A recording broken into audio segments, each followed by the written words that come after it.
എന്തൊരാശങ്ക. Hi guys, കിട്ടിയില്ല. ഞാൻ പറഞ്ഞു വന്നത് UDFന്റെ ഒരു ആശങ്കയാണ് ഞാൻ പറഞ്ഞത്. വാർഡ് മുതൽ ബ്ലോക്ക് മുതൽ ജില്ല മുതൽ സംസ്ഥാന കമ്മിറ്റിയിൽ വരെ ഇനി രാഹുൽ ഗാന്ധി മാത്രമേ ഇടാവുള്ളൂ കിട്ടിയാന്നുള്ള പോസ്റ്റ് വയ്ക്കാം. നിങ്ങൾക്ക് ഒരു ആശങ്കയുടെ ആവശ്യമില്ല. സ്വരാജ് എത്തിയിട്ടുണ്ട്. നിങ്ങൾ ഷോപ്പ് ഇറങ്ങിയിട്ടും കാര്യമില്ല, നമ്മളമാർ പോസ്റ്റ്മെന്റിൽ ഇടിച്ച് നിന്നിട്ടും കാര്യം ഉണ്ടാവില്ല. രാജ്യ ഐഡന്റിറ്റി കാർഡാക്കിയിട്ട് ഒരു കാര്യം ഉണ്ടാവും. ഒരേ ഒരു കാര്യം പറയാനുള്ളൂ.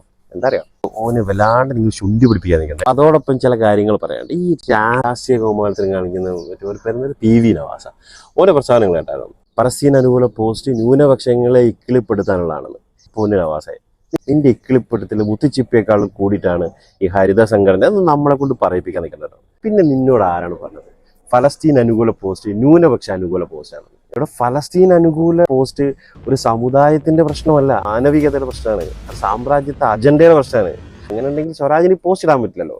ഗസറ്റഡ് പേര് മാറ്റിയിട്ട് സ്വരാജ് മാറ്റിയിട്ട് സമ്മതി നാക്കിയിട്ട് വേണ്ട ഈ പോസ്റ്റ് ഇടാൻ. പിന്നെ നിങ്ങൾക്കൊന്നും ഞാൻ ഉൾപ്പെടുന്ന സമുദായത്തിന്റെ അട്ടിപ്പേർ അവകാശം തന്നിട്ടില്ല. ഫലസ്തീൻ വിഷയം ഒരു സാമുദായിക പ്രശ്നമല്ല, മറിച്ച് മാനവികതയുടെ പ്രശ്നമാണ്, സാമ്രാജ്യത്തെ അജണ്ടയുടെ പ്രശ്നമാണ്. അതുകൊണ്ടാണ് സ്വരാജിനെ പോലുള്ളവർ പോസ്റ്റ് ഇടുന്നത്.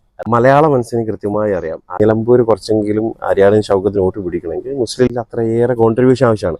തോപ്പിച്ചേരുന്ന ആരായിരിക്കും പറയാം, മുസ്ലിം ലീഗ് തന്നെ ആയിരിക്കും. അല്ലെങ്കിൽ അവർ മുസ്ലിം ലീഗ് എന്ന് പറയാൻ പറ്റില്ല. കാര്യം ആര്യാടൻ ഷൗക്കത്ത് നാവെടുത്ത് വളച്ചത് ഞാനടക്കം കേരളത്തിലെ ഇന്ത്യയിലെ ജനങ്ങൾ ബഹുമാനിക്കുകയും സ്നേഹിക്കുകയും ചെയ്യുന്ന മർഹൂം പാണക്കാട് മുഹമ്മദ് അലി ശിഹാബ് തങ്ങൾ എന്ന വലിയ മനുഷ്യനെയാണ്.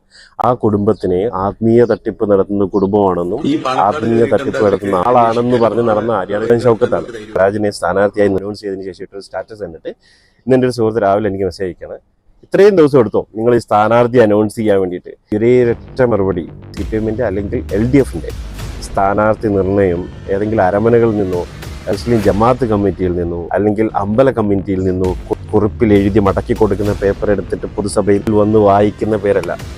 ഇന്ന് വന്നിട്ട് ആര്യാടൻ ഷൗക്കത്തിന് വേണ്ടി ഘോരം പ്രസംഗിക്കുന്ന ഷാജിയെ കണ്ടപ്പോൾ എനിക്ക് എന്ത് ഓർമ്മ വന്നു. പണ്ട് ആര്യാടൻ ഷൗക്കത്തിന് ഉപ്പാനെ ആര്യാടൻ മുഹമ്മദിനെ നോക്കി ഞരമ്പ് രോഗി എന്ന് വിളിച്ച KM ഷാജി ഒരു പ്രായമായ മനുഷ്യന്റെ മുഖത്ത് നോക്കി ഞരമ്പ് രോഗി എന്നും മലരേന്നൊക്കെ വിളിച്ചിട്ട് അയാളുടെ മകന് വേണ്ടിയിട്ട് വോട്ട് തന്നാൻ വേണ്ടി എൻ്റെ KM ഷാജി ആദ്യം ആ പാവം മനുഷ്യന്റെ കബറിൽ തൊട്ട് അദ്ദേഹത്തിനോട് ആ മാപ്പിരന്നോളൂ കേട്ടോ.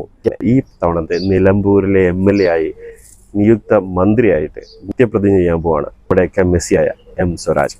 നമുക്ക് പല വ്യക്തിത്വങ്ങളോടും ബഹുമാനം തോന്നാറുണ്ട്.